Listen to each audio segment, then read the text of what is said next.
अस्सलाम वालेकुम। सैयद एहतेशामुल हक माहौलियात और मौसमियाती तब्दीली के एक मज़ीद प्रोग्राम के साथ आपकी खिदमत में हाजिर। हमने ये एक सिलसिला शुरू किया हुआ है कि ओपन डंप्स से जहाँ ले जाकर हम गार्बेज को डंप करते हैं, इससे क्या नुकसान हो रहे हैं। और ये हमारा सफ़र स्टार्ट हुआ है पेशावर से, और अब हम दूसरे शहरों की तरफ चल रहे हैं जो कि पंजाब के शहर हैं। पंजाब एक बहुत बड़ा सूबा है, सबसे बड़ा सूबा है, और ये बहुत ज़्यादा हमारी एग्रीकल्चर प्रोडक्शन में बहुत बड़ा रोल पैदा करता है, रखता है, सॉरी, पैदा करता है नहीं, रखता है। तो ये जो रोल है कि आई कॉल इट, और बाकी लोग भी इस पे मुत्तफिक हैं कि जिनका ज़राअत से ताल्लुक़ है, कि Punjab is the bread basket of Pakistan. अब यहाँ पर अगर ज़ेर ज़मीन पानी कंटामिनेट हो जाए, जो जहाँ जहाँ हमारे ओपन डैम है वहाँ तो हो चुका है, और कितना दूर ये कंटामिनेशन जा चुका है, ये जब तक कोई डिटेल्ड स्टडी ना हो ये पता ही नहीं चलेगा कि कितना पानी किस जगह पर कंटामिनेट हो चुका है, और उसने सॉइल को कितना कंटामिनेट किया है। कि जब वो कंटामिनेटेड वाटर से जहाँ जहाँ इरिगेशन हो रही है उसने कितना सॉइल को कंटामिनेट किया है, कहाँ कहाँ हमारी सॉइल में हैवी मेटल पहुँच गए हैं। अगर आपको शायद अंदाज़ा हो, आपने रिपोर्ट्स पढ़ी हो कि रावी रिवर में 70 किलोमीटर तक जो सैंड पाई गई है उसमें हैवी मेटल्स हैं, उसमें क्रोमियम है, उसमें आर्सेनिक है, उसमें कैडमियम है, उसमें दुनिया जहान की आलूदगी है मेटल्स के हिसाब से। तो उसको ठीक करते करते हमें तो अरसा गुजर जाएगा और बिलियंस ऑफ डॉलर खर्च होंगे हमारे इस में। तो हमें ये देखना है कि हमारे कितने कचरा को जमा करने के डम्प्स हैं पंजाब में, और उससे क्या नुकसान हो रहा है, और हम जितना जल्दी हो सके इन डम्प्स को क्लोज करके नए सेफ डिस्पोजल साइट्स बनाएं जो कि इंजीनियर्ड लैंडफिल हो, और वो हमारे नेशनल एनवायरमेंटल क्वालिटी स्टैंडर्ड्स और US EPA subtitle D 40 CFR के मुताबिक होना चाहिए। NEQS पाकिस्तान जो है उसने लैंडफिल का डिज़ाइन जो है वो US EPA के स्टैंडर्ड से ही लिया हुआ है, और US EPA का जो स्टैंडर्ड है लैंडफिल लाइनर डिज़ाइन का, वो यूरोप के स्टैंडर्ड्स को भी मीट करता है। तो ये है कि हमें दो काम करने हैं। हमने पुराने जो डंप साइट्स हैं उनको क्लोज करना है, और हमने नए इंजीनियर्ड लैंडफिल बनाने हैं बगैर किसी ताख़ीर के। This has to be an urgent programme, and इसका स्पैन 2 ईयर से ज़्यादा नहीं होना चाहिए। साइमल्टेनियसली ये काम किया जाए तो ये मुमकिन है, और एक्सपर्ट्स को हायर किया जाए और टेक्नोलॉजी को ट्रांसफ़र किया जाए, तो ये नामुमकिन टास्क नहीं है। ये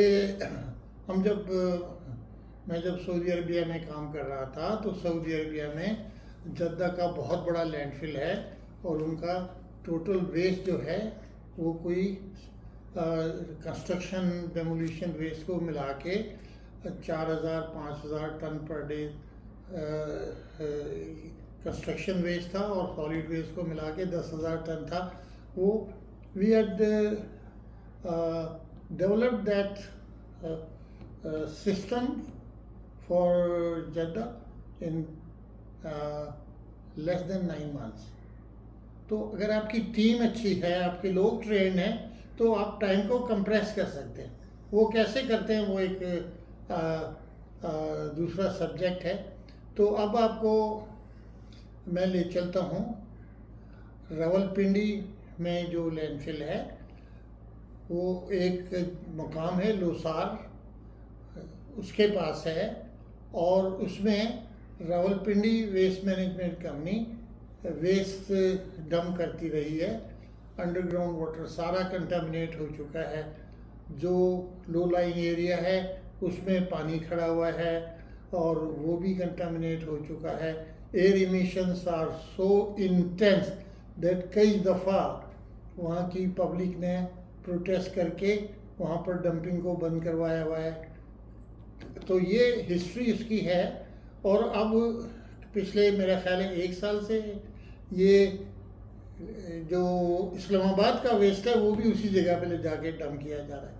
इसका मतलब है we have enhance the contamination of underground water and air. उसको हमने मज़ीद उसके कंटामिनेशन की रफ्तार को ज़्यादा कर दिया है। और वहाँ पे क्योंकि बारिशें बहुत होती हैं तो लीचेज जनरेशन भी इंक्रीज़ हो गई है। तो ये मैं आपको लोसार लैंडफिल की कुछ तस्वीरें एंड में दिखा रहा हूँ। तो हम शहर बाई शहर सफ़र करते जाएंगे और ये देखेंगे कि वहाँ पे क्या हो रहा है। तो इससे हमारी आगाही में इजाफा होगा और हम अपने इलेक्टेड रिप्रेजेंटेटिव्स को और गवर्नमेंट को और जो ऑपरेटर्स हैं इनको हम ये मिलके ये कह सकेंगे कि भाई आप ये पोल्यूशन मत करो, अंडरग्राउंड वाटर कंटामिनेट मत करो, क्योंकि ये billions and billions of dollars of liability create करता है।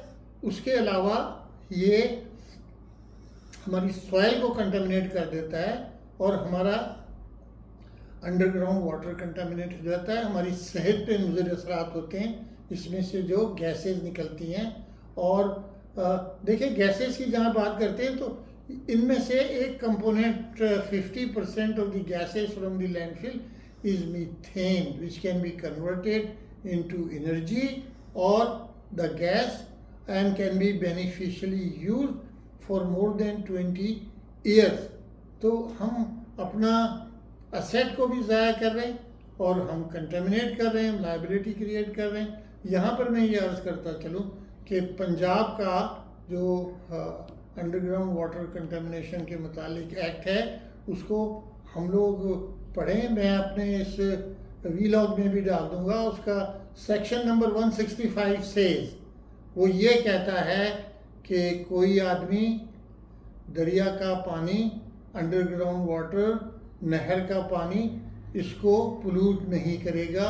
और ये बड़ी माइल्ड पनिशमेंट है उसमें, लेकिन ये कंटिन्यूस पनिशमेंट हो सकती है कि every day you contaminate you keep on paying those fines. तो ये जो 165 आर्टिकल है उस एक्ट का, ये मैं यहाँ पर आपकी तवज्जो के लिए डाल रहा हूँ। आपसे गुजारिश यही है कि आप हमारे साथ मिलकर, बाकी गवर्नमेंट एजेंसीज़ के साथ मिलकर यकीनी बनाएं कि हमारे सेफ डिस्पोजल साइट्स बनते हैं, पुराने लैंडफिल्स क्लोज हो जाते हैं। अल्लाह ताला आपका हामी और नासिर हो। इसके साथ ही आज का प्रोग्राम हम इख्तिताम पर लाते हैं और आप अपना ख्याल रखिए। अल्लाह हाफिज़ एंड पाकिस्तान जिंदाबाद।